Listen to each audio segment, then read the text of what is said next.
Isso se apresenta particularmente duro em algumas zonas do traçado, que tem 14 km de extensão, e ao longo do qual se encontram muitos milhares de espectadores a assistir à passagem dos concorrentes. E é um percurso que este ano, por estar seco, está mais rápido. E isso, obviamente, como dizia há pouco o António, ainda dificulta mais o trabalho para as mecânicas. E esta competição tem aqui a participação de vários tipos de carros. Há carros que já têm muitos anos, há aqui um Opel Kadett que, efetivamente, já tem mais de 14 anos, há também um Opel Manta, há um Volkswagen Karossa, há ainda uma Renault 4L, há também o Citroën AX e, sendo característica, a Peugeot 504, conhecida como a pick-up, que é vendeu os espaços de patrocínio a vários patrocinadores. É uma pick-up que tem imensos patrocínios pequenininhos, retângulos, colocados nesta carrinha francesa, que todos os anos tem vindo aqui nas últimas edições esta festa do todo-terreno das 24 horas de Fronteira. Alguma água aqui a cair por baixo do carro de António Coimbra, portanto aqui uma dificuldade adicional para o piloto, ele que depois veio verificar que esta água caía era do reservatório do limpa-para-brisas, significa que o piloto mais tarde teria de parar nos boxes para consertar o reservatório.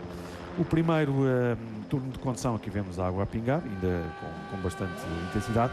O primeiro turno de condução, os pilotos tinham previsto fazer mais ou menos 2h30, e ali, também atrás da primeira linha de partida, vamos ter o carro de Mário Andrade, que volta aqui de novo e convidou outra vez Carlos Sousa para conduzir o Moncler Clio V6.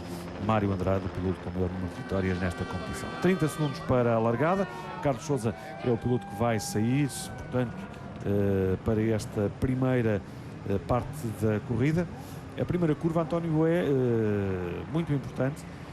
Pode-se aqui perder uma corrida e não ganhar.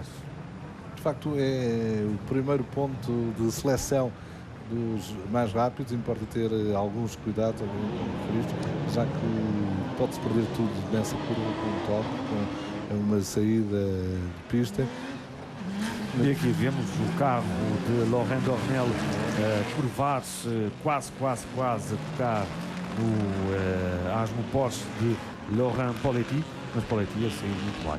Dificuldades na partida para Carlos Sousa, que acaba por ficar um pouco para trás. Problemas com uma das bombas de gasolina do Clio Moncler V6.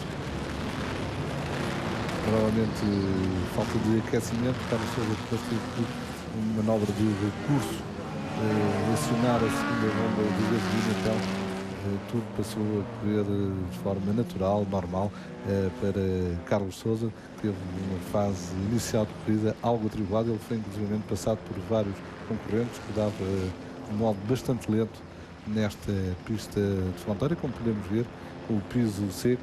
Está uma belíssima panorâmica já dos concorrentes que se alongam por uma vastíssima fila. Dificuldades na abordagem das curvas, já que o pelotão roda ainda muito compacto. É uma fase em que há que ter algum cuidado com as passagens, os pilotos têm que encontrarem um espaço para progredirem. Há mesmo algumas determinadas zonas em que são obrigados a ter de abrandar. Os dois primeiros a afastarem-se, o Asmo Porsche e o KZ Buggy das duas equipas francesas. Aqui temos já as primeiras dificuldades para o tal Opel Kadett, que há pouco eu fiz referência, já ali a ser rebocado para a zona dos boxes. É o carro número 74, o carro de Humberto Costa, Luís Gonçalves e Paulo Rebelo. É a festa de todo o terreno, é assim que se encerra a temporada de 2011. Efetivamente é preciso ter aqui um espírito de aventureiro para vir fazer uma prova de 24 horas com este tipo de carros, como ali vemos o Volkswagen Karossa. Depois vêm os dois carros da organização. Portanto, o Karossa tranquilamente não precisa de ir com muita velocidade nesta primeira volta. Para isso estão aqui estes dois homens, estes dois carros vindos de França, que dominaram os primeiros quilómetros da corrida. Também se vê, por através destas imagens aéreas do helicóptero RTP, que há zonas, António, onde há efetivamente muito público espalhado ao longo deste traçado. Nomeadamente na passagem pelos cursos de água, são sempre locais espetaculares para assistir à passagem dos concorrentes. Há muito público, inclusive é acampado ao longo do traçado. De facto, Fronteira é uma festa para quem participa, uma festa também para quem vem assistir a um espetáculo que revela ambientes particularmente curiosos, nomeadamente a nível dos carros em presença, já que temos estes protótipos bastante rápidos, os franceses já a dominarem esta fase inicial da corrida, tal como tinha acontecido ontem durante a sessão cronometrada de treino, e depois lá para trás os produtos artesanais que têm também lugar nestas 24 horas. E vemos ali algumas tendas, público acampado e aqui uma magnífica panorâmica da zona das boxes, do paddock, a zona de partida. E aqui pode ser, de facto, a noção da grandiosidade destas 24 horas de Fronteira. Estão aqui 368 pilotos. Agora, se imaginarmos e 90 concorrentes, que cada equipa traz aqui entre 15 a 20 pessoas, tem-se mais ou menos uma ideia do que está diretamente ligado à competição. E isto é, obviamente, sem contarmos com os espectadores que se podem ver aqui, eles a passarem de um lado para o outro para poderem assistir aqui a 2 pontos do traçado. A primeira curva, naturalmente, a provocar ali um enorme engarrafamento. Diríamos que estivéssemos aqui com o Nuno Perelouro no trânsito e dizermos que estava bastante trânsito naquela zona, se estivéssemos com o Bom Dia a Portugal. Mas, efetivamente, é uma competição que traz imensa gente espalhada. Aqui, então, já se nota muito mais gente acampada que aproveita para desfrutar deste dia que esteve fantástico, muito sol aqui na zona da Vila de Fronteira, a temperatura muito agradável, sempre na ordem dos 20 graus, muito diferente da última vez que aqui estive, há 2 anos atrás, onde chovia muito mesmo e à noite fazia um frio de rachar. Tem sido essa imagem de marca de Fronteiras, chuva, lama e muito frio. Este ano é de facto uma exceção, baralhar de certa forma também os cálculos dos concorrentes, já que importa adequar as mecânicas às exigências deste traçado. Muitos dos pilotos estavam algo apreensivos em relação à dureza do piso e aos reflexos que se eventualmente poderia ter a nível das mecânicas. Ontem, na sessão de treinos, houve vários incidentes bastante escapotantes, como se diz na gíria, em relação ao que é habitual, e de facto vamos ver como nos reserva esta edição de Fronteira que tanto promete, já que os pilotos portugueses, nomeadamente da equipa Vodafone, vão pretender manter na posse da equipa, digamos, a vitória nestas 24 horas de Fronteira. Esta imagem agora, como se pode ver aqui neste local, depois passarem pelo aquele ribeiro, está com muitas pessoas, ali há um monte também, com muitos carros ali parados. Há efetivamente muitos espectadores espalhados. É difícil de quantificar o número de pessoas que assiste à prova na pista e que depois à noite se concentra mais junto ao paddock, mais junto, portanto, à zona de divertimento, à zona onde estão localizados os restaurantes, onde obviamente há comida para todos os gostos, com enormes fogueiras que ao princípio da noite serão acendidas para tentar minimizar o frio que este ano não é como em anos anteriores. A temperatura mínima prevista para a Fronteira é na ordem dos 11 graus, está bem longe daquilo que se fez sentir em outros anos, em que andou mais perto quase das temperaturas negativas. À noite, e pelo aquilo que pudemos verificar durante a parte do dia e por não ter chovido, então pode haver aqui uma situação mais complicada para os pilotos, que é o pó.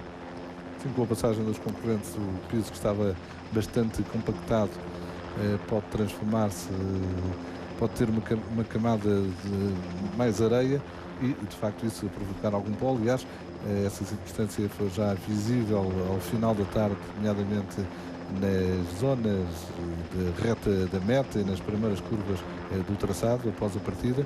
De facto, pode ser uma dificuldade suplementar, nomeadamente se não correr qualquer brisa se não houver vento. Precisamente é que depois, com o peso da umidade, vamos rever de novo a partida, o pó não sobe, mantém-se muito ao nível da visibilidade dos pilotos, 1 metro no ar, e aí pode criar em determinados locais do circuito, porque é à noite, obviamente, mais dificuldades, mais problemas para estes concorrentes que têm aqui uma edição seca das 24 horas de fronteira, ao contrário do que aquilo que se passou há 2 anos, onde efetivamente tivemos das edições mais molhadas. Há a passagem de alguns riachos, como é o caso deste aqui, com muitos espectadores colocados ali naquela ponte que serve de passagem de um lado para o outro. E depois aqui veja-se, mais uma vez, nas imagens do helicóptero RTP, imensa gente espalhada ao longo do circuito. A volta durante a qualificação teve o tempo de 10 minutos e 5 segundos. Durante a corrida, e conforme o piso vai ficando degradado, é natural que esse tempo fique muito mais alto, mais para os 11 minutos, 12 minutos. Será esse o ritmo de andamento dos pilotos nas primeiras horas da prova. E depois, então, com o piso cada vez mais degradado, com mais sulcos, há zonas, inclusive, os pilotos que nos referiram, zonas onde há muitas lombas seguidas umas às outras que são demolidoras. Então a chamada chapa ondulada são demolidoras para as mecânicas, todas elas sofrem bastante, e há que conseguir aqui um ritmo de pilotagem que não danifique muito o carro, depois que, obviamente, também os pilotos não cometam erros. Quanto mais tempo estiverem parados nas boxes, isto é a regra geral para qualquer prova de resistência, quanto mais tempo se parar nas boxes, mais se perde. Portanto, às vezes é preferível num andamento mais lento, mais calmo, mas não parar muito tempo nas boxes, porque é aí que se pode efetivamente perder a corrida. Mas achar e ter a chave, não é, António, para o sucesso é muito complicado. É encontrar esse ponto de equilíbrio, de facto, é o segredo de uma vitória numa prova tão longa como são as corridas com 24 horas de duração. Para mais, este traçado é particularmente exigente, já que é muito variado. Tem zonas rápidas, zonas lentas, outras partes mais intermédias, tem passagens de cursos da água, enfim, é tudo isso que torna a fronteira extremamente aliciante, nomeadamente para os concorrentes estrangeiros que elegem esta pista como a melhor da Europa, e o facto de estarem aqui tantos carros vindos de França prova efetivamente a veracidade, a autenticidade dessas afirmações por parte dos pilotos franceses. São eles que têm o campeonato de resistência mais competitivo da Europa, e é lá que este ano Stéphane Barbie e Nicolas Clerget foram os campeões franceses de resistência de todo o terreno e também vencedores das 24 horas de Paris. Com o BMC, com motor biturbo, 2 litros BMW, um carro que praticamente ganhou tudo em França, aqui foi notoriamente infeliz, com problemas a nível dos travões. Foram montados novos travões neste carro, cujo motor foi concebido por Jean-Marc Schmid, um técnico com provas dadas ao serviço da Peugeot Sport, que tem sido também presença assídua aqui em fronteira, mas problemas com os travões que danificavam os triângulos da suspensão, e a equipa foi obrigada a reformular todo esse sistema de travagem e também de suspensão. Demorou bastante tempo, não foi possível ter então o BMC pronto a tempo de alinhar na grelha de partida. Essa equipa francesa iniciou a corrida mais tarde. A equipa francesa conta também com o filho de Mário Andrade, Alexandre Andrade, ao volante deste carro, que é de facto um carro da nova geração mesmo entre os franceses que participam no campeonato de resistência. É um carro mais leve, tem uma caixa de velocidade já de nova geração e portanto tinha tudo à partida para ser considerado um dos grandes favoritos à vitória nesta clássica do todo o terreno. E esses problemas ditaram um atraso considerável a esta equipa, que acabou por perder muitas voltas, está muito atrasada em termos de classificação geral. Ali o Carlos Sousa a procurar recuperar os lugares perdidos na primeira volta, pelos problemas que o António já teve a oportunidade de fazer a referência. O Troféu Masa decide-se aqui, em fronteira, o desafio Masa, melhor dizendo. João Rato, ele que é o líder deste campeonato, tem 33 pontos de avanço sobre Rui Lopes, 39 sobre Rui Barroco e 43 sobre Paulo Pinto. É um troféu, este desafio Mazda, que tem duas pontuações para serem atribuídas ao final de 12 horas e ao final das 24 horas. É uma competição monomarca que tem, de certa forma, animado o campeonato de Portugal de todo o terreno. João Rato tem sido o grande dominador da temporada. É este o carro que temos as imagens? Ele que corre praticamente em casa, é natural de Porto Alegre, um piloto que iniciou a carreira nos esportes motorizados pelas motos, o que lhe dá uma visão de terreno, uma leitura de terreno particularmente vantajosa em relação aos demais concorrentes. Tem feito uma época brilhante João Rato, está invencível, ganhou as 3 provas anteriores. Primeiro o Arvideira Rally todo o terreno, depois a Baja de Idanha Nova Oleiros e, por último, na Baja Porto Alegre 500. Chega aqui, de facto, com uma grande vantagem. Praticamente terá concluir a prova para conquistar, então, este desafio Mazda, que tem aqui também os vencedores das edições anteriores, com o caso de João Pedro Paes e também de Bruno Oliveira. Portanto, é um encontro de campeões nesta decisão do desafio Mazda, uma competição que, em princípio, vai continuar na próxima temporada no Campeonato de Portugal de todo o terreno. Pedro Barroco acabou por ficar e cair para a 3ª posição do campeonato. E temos aqui um capitão do carro número 47, de uma equipa italiana, mas que conta ainda com a presença feminina da piloto ucraniana Inessa Tuskanova. Uma modelo ucraniana que estava ao volante. Já pousou várias vezes para a Playboy. E que aqui pousou o Toyota Land Cruiser de outra forma, pouco ortodoxa, logo no início desta corrida. Um carro. Podemos dizer que a ucraniana está de pernas para o lado. Sim, pelo menos o Toyota está. Portanto, um Toyota preparado pela equipe italiana Top Run, um dos primeiros incidentes desta corrida. Naturalmente, uma situação delicada. Os comissários de pista recomendando prudência, bandeiras amarelas e já o reboque para que tudo se processe da forma mais rápida e a corrida retome a normalidade nesta zona do traçado. Esta posição do carro acaba depois por trazer graves danos para o motor, António. O carro depois teve sido rebocado até às boxes, onde a piloto depois disse que efetivamente tinha problemas no motor. O carro ficou durante muito tempo nesta posição e isto obviamente que faz com que todos os pilotos venham para uma posição onde habitualmente não estão. Sim, de facto há depois problemas agravados em termos da mecânica, atenuar, enfim, essas consequências é o trabalho que cabe à assistência e certamente que as equipas nas boxes vão ter muito trabalho ao longo da noite, que se adivinha muito dura para os concorrentes. E vimos há pouco a Peugeot 504, que eu fiz referência no início desta transmissão aqui no Desporto 2. Esta Peugeot 504, que já é uma habitué destas 24 horas de fronteira, de uma equipa composta por 4 pilotos: Joaquim Serrão, Luís Silva, António Serrão e Vítor Costa. Estão aqui apenas e só esta equipa para se divertirem. Há uma imagem muito engraçada que nós tivemos a oportunidade no decorrer deste direto iremos mostrar. É que por trás das boxes, os pilotos depois, cada um tem umas boxes que, para uma prova de 24 horas de terreno, e aqui vemos esta Renault 4L com 50 anos, mas para acabar, há uma zona aqui efetivamente onde todos eles têm os seus assadores, onde preparam os jantares e também o almoço de amanhã.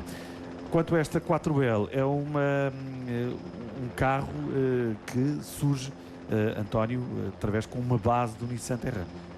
Tem como base o Nissan Terrano 2 ex-troféu, um carro que pelas mãos de Nuno Pires venceu a competição monomarca organizada pela marca nipónica. Tem um motor 3 litros V6 e claro, trata-se de um trabalho de equipa, de um entusiasta, um piloto que andou muitos anos no autocross, Ismael Margarido, e que foi preparando esta Renault 4L com este aspecto bastante moderno, mas o trabalho de concepção e depois de construção e até de montagem deste protótipo não se revelou particularmente fácil. e confidenciava-nos um dos elementos da equipa que nos últimos 2 meses o trabalho foi bastante duro, obrigando a muitos serões e a muitos fins de semana. É esse, de facto, o espírito de muitas equipas que vêm aqui participar nesta clássica do todo o terreno. Temos também o caso do Volkswagen Karossa, um carro que demorou 4 anos a construir, uma iniciativa de Mário Cardoso, que tinha este Karossa parado há 12 anos. E toda a mecânica é praticamente original. Este é um menos protótipo em relação a outros carros que aqui vemos. Tem um motor de base, que foi apenas um pouco desenvolvido. O motor de base era 1600 cm3 de cilindrada.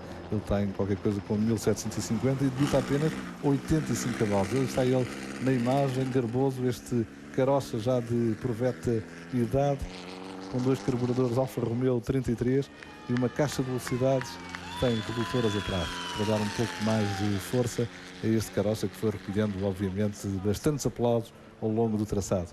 E como se pode ver aqui, após as primeiras voltas, está direitinho, António, imaculado. Aqui está ele, com todo o cuidado, o piloto, vai passar aqui na zona da reta da meta, passar pela zona onde está também o Toyota Land Cruiser da piloto ucraniana, que há pouco captou e que ficou ali durante algum tempo, depois o carro teve que ser rebocado até à zona das boxes. Segue nas imagens o carro de Laurent Dornel, Hugues Lacan, Ancier, Garricois e José Casta. São pilotos franceses que estão aqui na parte dianteira da corrida, uma zona em que se pode aqui ver, António, está um pouco já com a terra solta, apesar de ser aqui uma terra mais dura. Aqui não é das zonas mais complicadas do traçado, não parece ser uma zona mais dura daquelas zonas em que há pouco falámos da chapa ondulada. Uma zona mais compactada.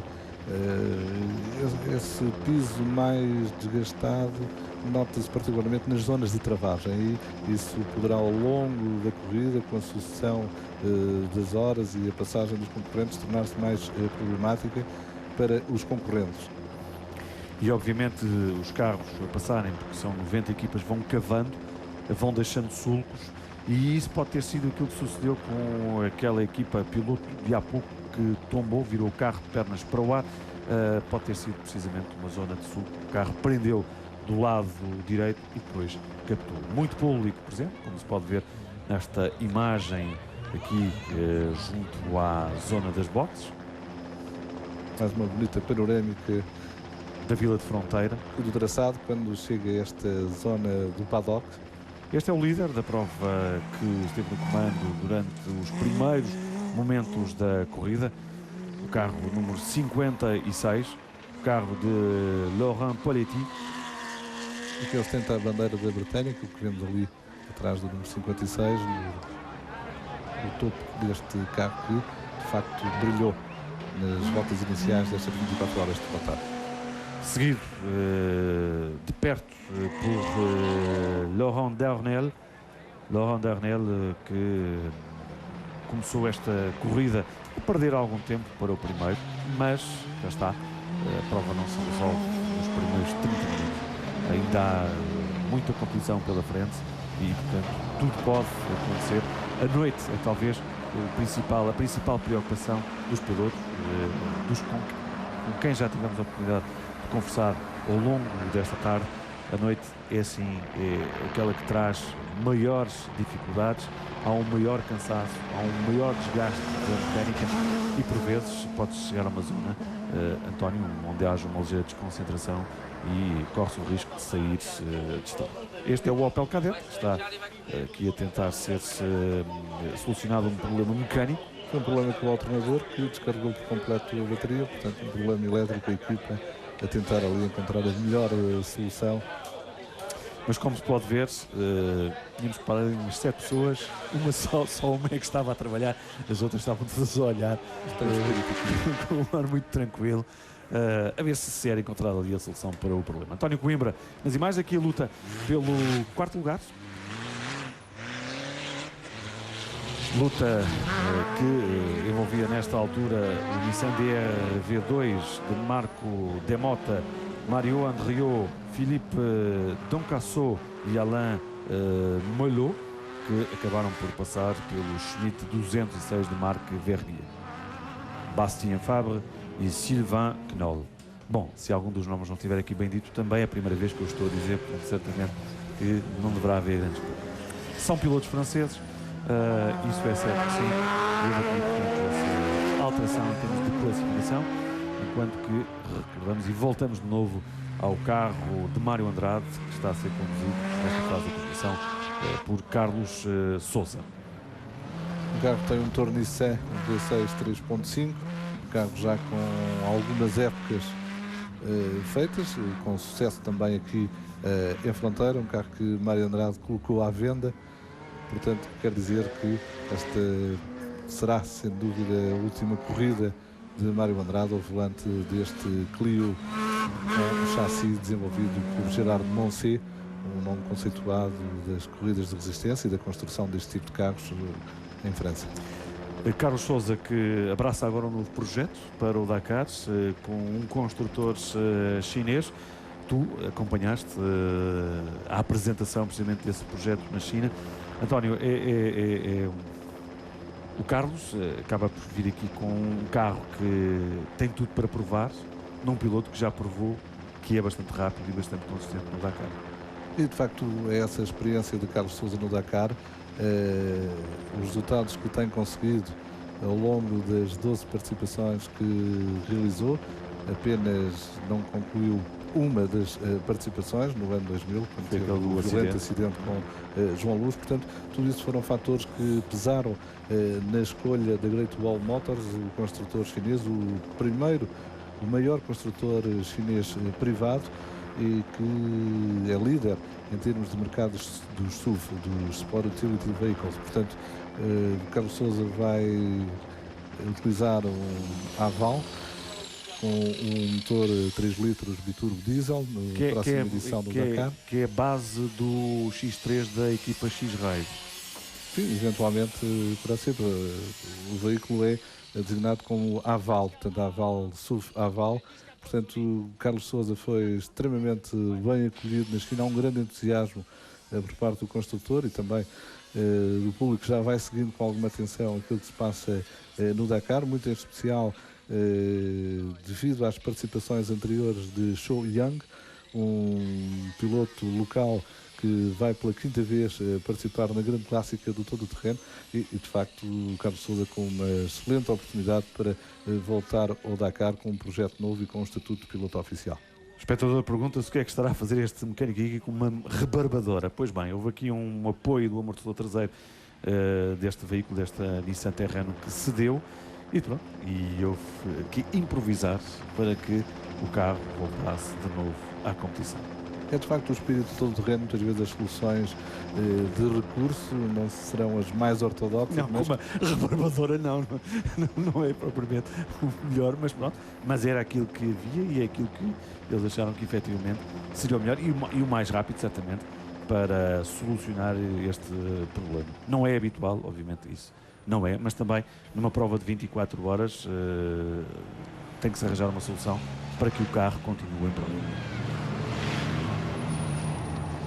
Aqui temos o Edgar Condesso, não está em prova, ele teve um problema de saúde que o obrigou, digamos, a meter baixa médica desta corrida.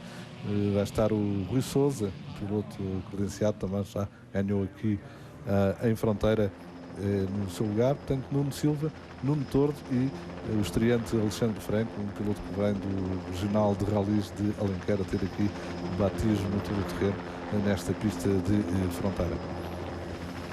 Vimos há pouco também a passagem pelas boxes do carro de Santinho Mendes, corre com os seus filhos. Problemas no início para o Opel Tigre. Um Opel Tigre com motor Porsche 4.7, um V8 da marca alemã. Portanto, esta é uma grande melhoria deste Opel Tigre, que praticamente faz apenas as 24 horas de Fronteira. Tem outras alterações a nível de suspensão, mas enfim, um conjunto melhorado. A grande alteração é, sem dúvida, esse motor Porsche 4.7 V8 de Santinho Mendes, dos filhos José e Vítor e ainda de Carlos Bexiga, que é navegador de José Mendes nas provas do Nacional de todo o terreno. aqui surge como piloto, ele que é também o patrocinador da equipa. Portanto, tudo isto diz bem do espírito que é fronteira. Há também aqui equipas familiares, equipas de pais e filhos a correrem, que não deixa de ser curioso. E Santinho Mendes, uma referência do automobilismo nacional, veterano dos veteranos, família de Abrantes já com 3 gerações, para além do pai Santinho Mendes, depois dos filhos José e Vítor, também já o neto, o Santinho Mendes Júnior, a ser campeão de kart na categoria de cadetes. Portanto, uma família que tem dado muito aos desportos motorizados e, nomeadamente, ao automobilismo em Portugal. Dificuldades para 2 concorrentes. Vimos há pouco o Jean-Luc Logogne, ele que nem sequer fez qualquer tempo na qualificação e que acabou também por virar boxes. Aqui está o Toyota que captou há pouco nas imagens, já chegou às boxes, mas com muitos problemas mecânicos e com a parte de cima do tejadilho onde estavam colocadas as luzes suplementares, todas danificadas. Mais um ponto do percurso com bastante público, um autêntico parque de campismo. E aqui com o líder da corrida nesta altura, a passar por mais um riacho. Nós aproveitamos este momento para fazermos aqui uma breve interrupção. Voltaremos dentro de instantes ao seu contacto no Desporto 2. Fique por aí. Até já.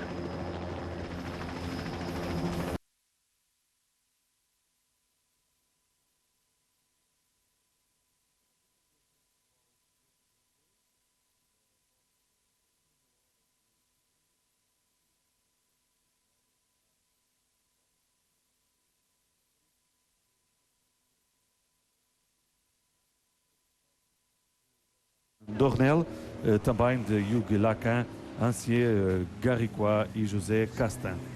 Eram eles os líderes, dispunham na altura de 1 minuto e 42 segundos de vantagem sobre António Coimbra, Miguel Barbosa, José Pedro Fontes e ainda de Francis Louille e Sébastien Vicendo. Paragem nas boxes, aqui esta neste caso é para fazer-se o reabastecimento do carro, com todas as condições de segurança necessárias para que os carros fossem reabastecidos. Em relação ao Carlos Sousa, o piloto na altura ocupava o 9º lugar, depois de ter feito a primeira parte, e é precisamente o Carlos que se encontra agora connosco aqui em direto também, que nos poderá fazer aqui, portanto, um apanhado da prova. Carlos, muito boa tarde. Não foi propriamente um início de corrida muito fácil. Tivemos um problema logo no arranque, a bomba de gasolina avariou e o carro não arrancou e fomos uma boa parte da prova em primeira sem ele andar. Depois passámos para a bomba 2, mas já foi um pouco tarde, já tinham ultrapassado, não era de 20 carros. Mas depois fomos andando, fomos conseguindo ultrapassar e por acaso chegamos à 4ª posição, 4ª, 3ª posição. Depois parámos para reabastecer e para preparar o carro para o turno seguinte e tivemos um princípio de incêndio que nos fez demorar um bocadinho mais na assistência. Mas penso que ainda há muita prova, o carro não tem nenhum problema e penso que poderemos ambicionar um bom lugar. O meu convite foi com uma série de... Eles não vão levar a mal se eu disser, uma série de pilotos maduros. Eles convidaram-me para fazer parte com eles, com o Andrade, com quem eu tive em 2002, com o Francisco Pita e o outro piloto que é mais técnico. E penso que foi mais... a minha vinda aqui era mais para já, porque adoro fazer esta prova das 24 horas. Depois, porque também era para fazer horas e rodar o máximo possível. Carlos, o início de corrida nada bom, obviamente, não é? E aqui perder logo tempo, logo o início, também pode ser um pouco mais complicado para depois recuperar. Sim, tendo em conta naquilo que há pouco disse, precisamente porque os outros pilotos não são propriamente também pilotos muito rápidos. Certo, mas nós, no meu turno, nós estávamos a 2 minutos e 50 do primeiro, recuperámos bastante tempo. E depois passámos para 9º lugar, 10º lugar, fruto de termos parado para reabastecer. Depois há outra vez um reajustamento de todos os pilotos. Sem dúvida que este atraso vai ser sempre difícil, tanto mais que os outros pilotos estão a rodar, o nosso piloto estava a rodar 1 minuto mais do que o Miguel Barbosa, portanto, assim, cada 10 voltas é uma de avanço. e pronto, é o que se consegue. Aqui a nossa entrada nas boxes. Precisamente, já com o carro ali com alguns danos, isto foi quê, Carlos? Foi o pedido de ultrapassagem a alguns pilotos? Foi, foi um chega para lá. Não, mas por acaso foi azar, porque não há necessidade. Éramos muito mais rápido que o piloto da frente, tive 2 voltas a tentar passar numa ribeira, várias vezes estivemos lado a lado. E o que é que aconteceu? Ele ficou com o vidro, ele depois veio pedir desculpa no final e não havia necessidade, mas eu também não conseguia parar, porque ele teve o vidro, ficou cheio de lama, e em vez de encostar à direita, encostou à esquerda, à bom inglês, travou e eu não consegui parar o carro, tive que o empurrar. Mas não foi um chega para lá um bocadinho. Carlos, qual é a chave do sucesso para se vencer esta prova? Ter 4 pilotos muito regulares, um carro com uma boa fiabilidade e ter 4 pilotos muito regulares. É muito simples. O Carlos está agora no outro projeto, este é um divertimento, vindo às 24 horas de fronteira. Recentemente esteve na China, onde foi apresentado, portanto, como piloto do construtor Great Wall, chinês, privado. Carlos, o que é que espera deste projeto, desta participação no Dakar? Bom, essencialmente, eu tenho que dizer que fomos recebidos, muito bem recebidos. E eu diria mesmo, fomos recebidos como os portugueses gostam de receber. Fiquei muito sensibilizado com o acolhimento. Mas mais do que isso, foi como é que uma equipa do outro lado, uma equipa chinesa, se lembra do Carlos Sousa para este projeto. Há um carro que é um piloto chinês, o outro que sou eu que vou tripular, e portanto, este projeto, essencialmente, o que eu gostaria muito era passar a confiança ao construtor. Eles não têm a mesma cultura desportiva que tem a Europa e os portugueses, e portanto acho que a minha missão vai ser passar-lhes o bichinho, passar-lhes o prazer e dizer quanto um Dakar pode promover um produto. Eles chegaram a explicar precisamente a questão que o próprio Carlos levantou agora mesmo. Como é que eles se lembraram do Carlos? Olha, eu tive com este piloto chinês em 2005 na equipa do Dessud. Ele era um piloto mais atrás, mas ele lembrava-se muito de mim e ele penso que foi um dos principais que pediu para que eu estivesse na equipa. Naturalmente, acho que ele estará à espera, e já aconteceu em Marrocos, que eu lhe passe um pouco a minha experiência. E isso eu faço sem dúvida, que faço e faço bem, mas essencialmente como é que eles se lembram? Ou o piloto que se lembrou, e o preparador também, o Filipe Gás, também foi uma peça importante no convite. Isto começou... Sim, porque esta equipa é uma equipa que tem, portanto, a sede da preparação destes carros em França. Mas todos os construtores, eu digo todos os construtores, ultimamente a Volkswagen tinha na Alemanha, mas a Mitsubishi tinha em França também, era uma equipa japonesa, e a maioria das equipas de rallies prepara os carros da Inglaterra. Obviamente. A tecnologia, penso que a tecnologia, o know-how está em França, tal como os rallies está em Inglaterra, tal como a Fórmula 1 também tem outros centros nevrálgicos, que não é necessariamente os países de origem dos construtores. Carlos, e o que é que se pode esperar, ou melhor, o que é que o Carlos espera deste projeto? O que é que o Carlos, quando vai participar no próximo Dakar, que é o seu regresso, qual vai ser o seu objetivo? Ponto número 1, eu ficava muito satisfeito, contente, que eles ficassem com uma vontade de continuar e que achassem que o investimento grande que fizeram neste Dakar foi um investimento bem feito. Depois, eu contive na China, quando começámos a falar de resultados, eles só diziam: Carlos, você vai em segurança, só tem que acabar a prova, não se preocupe com mais nada. Não é essa a nossa postura, não é essa a minha. Eu vou para fazer o meu melhor. Eu penso que o meu melhor será sempre, o meu objetivo será sempre os 7 primeiros, por várias razões. Nós não conhecemos a equipa, não sabemos até que ponto podemos contar com a fiabilidade do carro, e não menos importante, eu o ano passado não fiz o Dakar e tive mais uma vez bastante tempo parado. Carlos, Também sei que, em termos de fiabilidade, ali há alguns problemas para resolver ao nível da temperatura do motor, que assim de repente, de vez em quando, aumenta. Não, nós estivemos em Marrocos e tivemos alguns problemas de temperatura de motor, que estamos a tentar resolver e, por exemplo, uma das coisas que se fez e uma decisão muito bem tomada, digo eu, foi os carros, em vez de embarcarem, que os carros já embarcaram todos, para a Argentina, em vez do carro embarcar de barco, o carro vai de avião, portanto... Ganha-se aqui muito tempo. E ganha-se um mês, praticamente. Essa é, pronto, é a grande vantagem dos construtores. Também falei a Retiva há pouco quando disse que foram muito bem recebidos. Há uma grande paixão na China pelo Dakar. Eles têm um grande conhecimento do Dakar. Não têm um grande conhecimento, mas é uma disciplina nova vamos lá ver. Um país de 1,3 mil milhões de habitantes, o que é o conhecimento? Claro, é difícil.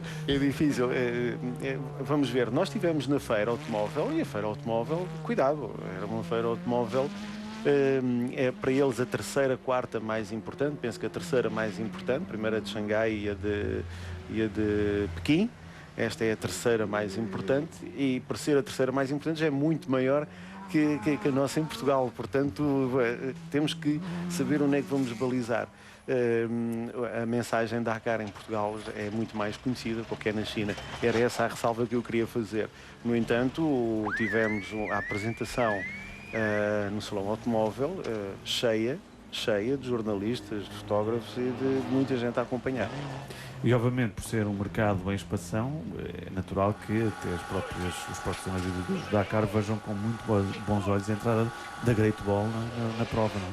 Embora eles já tivessem feito ano passado, já tenham feito uma aparição, vamos lá, nada a ver com este ano. Este ano eles têm 2 carros, portanto, 2 equipas, têm caminhões próprios, 35 elementos, portanto já é qualquer coisa considerável e com um budget também já muito importante. Carlos, regressando aqui à prova que nos trouxe aqui, obviamente, às 24 horas de fronteira, foi-se notando ao longo do dia que, por não haver vento, ficou muito pó. Esta situação pode ainda deteriorar-se mais para a noite? De noite vamos ter a umidade e vamos ter cacima. E que acima vai diminuir, em meu entender, um pouco o pó. E também, não é menos verdade, vai estar muito menos carros em prova durante a noite. As ultrapassagens e a aproximação pelos faróis também é muito mais notada pelo piloto que vai à frente. Sim, vai haver pó, não vai ser mais difícil ultrapassar. A noite é para si a parte mais complicada da competição? Não, é a parte divertida. Eu tenho, às vezes calham-me turnos assim esquisitos. Nos últimos esquisito. É esquisito, por exemplo, das 2 às 5 da manhã, que é qualquer coisa demais, eu vou ter que confidenciar que eu levo os meus headphones, o meu iPhone e vou ali ouvir a minha musiquinha. Já agora, qual é a sua preferência musical? Bom, não dá muito jeito estarmos ali a escolher e a saltar. Portanto, vou ouvir assim umas de... Cá sei, assim umas não com muita batida para não nos distrairmos, mas assim um bom ambiente também para não adormecer. É uma boa forma também de passar a ter uma companhia durante... O máximo que vocês podem conduzir são 3 horas. Exatamente, eu fiz 2 horas e 50 quase, com paragem para abastecer, portanto foi em cheio. E é assim, Carlos, a questão não dá por 3 horas a conduzir dentro de um carro, é assim, vocês não têm vontade de parar para fazer xixi? Bom, era mau. Em menos de 3 horas temos vontade, porque não dá cara, nós estamos a falar em 3 ou 8 horas por dia de condução. Sim, também é verdade, é verdade. Então, sem dúvida que há pilotos que conseguem mais, outros conseguem menos, mas não, essa necessidade de ir à casa de banho, para já, para mim ainda não se passou. Em relação a esta prova deste ano, assiste-se aqui à presença de 33 equipas francesas. Temos 55 equipas portuguesas. Estão-se a aproximar cada vez mais os participantes franceses.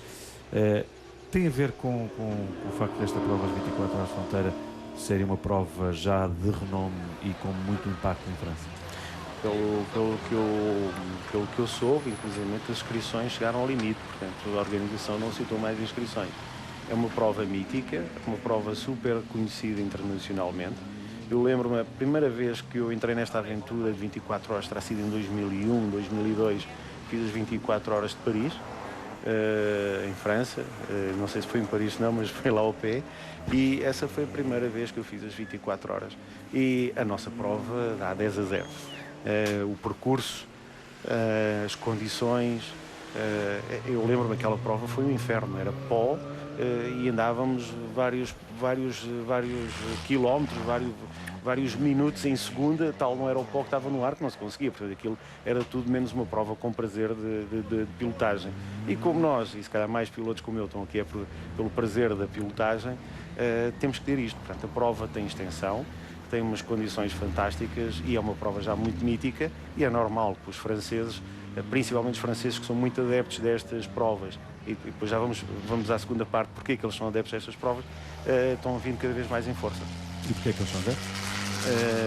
Porque é curioso, se nós formos às boxes, há de reparar que são engenheiros sem título, são pessoas que fizeram eles próprios os carros, que vão evoluindo ano após ano.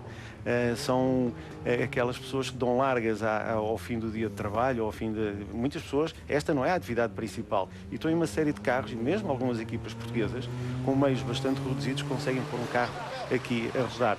E eu penso que isso é um facto, é qualquer coisa de enaltecer as pessoas que conseguem, pelo prazer que têm, uns por conduzir e outros para fazer o seu carro. Temos aqui um MM.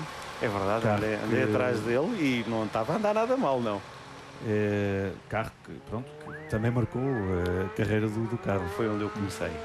Foi onde eu comecei, Porto Alegre, 88, penso eu, estava eu a cumprir o serviço militar na altura, e era um MM 494, não era destas máquinas, ainda era uma coisa bem mais antiga, com aqueles faróis redondos à frente, e carro que eu recuperei agora há pouco tempo. Ainda agora, bem recentemente, os gêmeos Almeida levaram e estiveram a fazer de carro zero na Baja de Porto Alegre. Efetivamente, o carro estava irrepreensível, recuperado ao pormenor. Foram-se divertir durante a tarde. Eram outros tempos, obviamente, em termos do todo-terreno. Houve uma grande evolução ao nível do todo-terreno. Mas aqui temos um pouco dessa carolice que era antigamente. Exatamente, porque, repara, estes carros estão há anos, os carros que nós conduzimos no Dakar, e acho que até aí ninguém vai ficar ofendido os carros estão muito atrás. Agora, fazer um carro com os budgets que estas pessoas têm são milagres. Eu percebo dos budgets que eles têm e que trabalham, o preço de um carro destes e tudo, e posso dizer que não tem nada a ver dos carros que nós conduzimos, os melhores carros que eu já conduzi. Eu tive, talvez, serei dos poucos pilotos em termos mundiais, que já conduziu o carro de todas as equipas internacionais, as melhores equipas do mundo. Faltou agora esta parte aqui da BMW.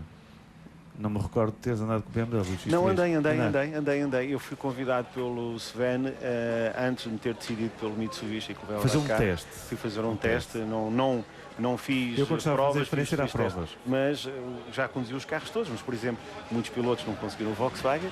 Eu tive o privilégio de conduzir o melhor carro que eu conduzi até hoje, sem dúvida. Depois tive também o prazer de conduzir todos os Mitsubishis, carros fantásticos ao nível do rigor, da qualidade de construção, da fiabilidade, e depois conduzi os Nissans, quer dizer... Está o todo-terreno mundial a perder-se demasiados protagonistas? A saída, primeiro da Mitsubishi, há uns anos atrás, num carro que eles saíram, Lancer e Lancer, que depois acabaram por não desenvolver, fizeram só um ano, e agora recentemente a Volkswagen. Eu diria que não está a perder, perdeu na altura. Perdeu na altura porque as marcas, a Mitsubishi inscrevia 4 pilotos, a Volkswagen inscrevia 4, 5 pilotos, a BMW inscrevia 4 pilotos, e realmente o dinheiro que estas equipas tinham, os privados deixaram de ir à luta, ou seja, a diferença era tão grande.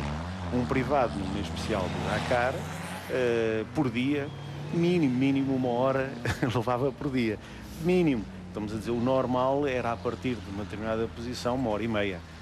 E acho que isso ia tirando o interesse aos privados e às pessoas que tinham menos recursos.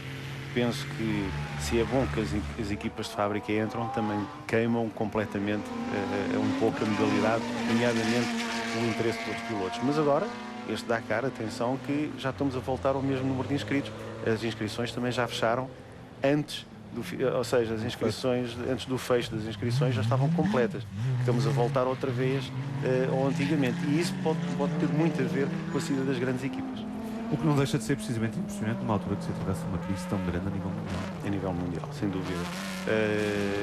Mas não na América do Sul, não tão uma crise tão evidente como cá, como na Europa, como nos Estados Unidos e como no Chile. Portanto, nós estamos a falar de ambientes diferentes. A América do Sul ainda continua a crescer, eu diria quase a 2 dígitos. E é um mercado, eu sei porque tenho acompanhado, e é um mercado em crescimento e de apostas muito grandes. Temos aqui um Mini, ou que parece ser um Mini, sendo que este piloto perdeu o vidro dianteiro. Ora seja, a coisa é um bocadinho mais complicada. E faz-me lembrar aquela pick-up que faz, eu não me recordo o nome do francês.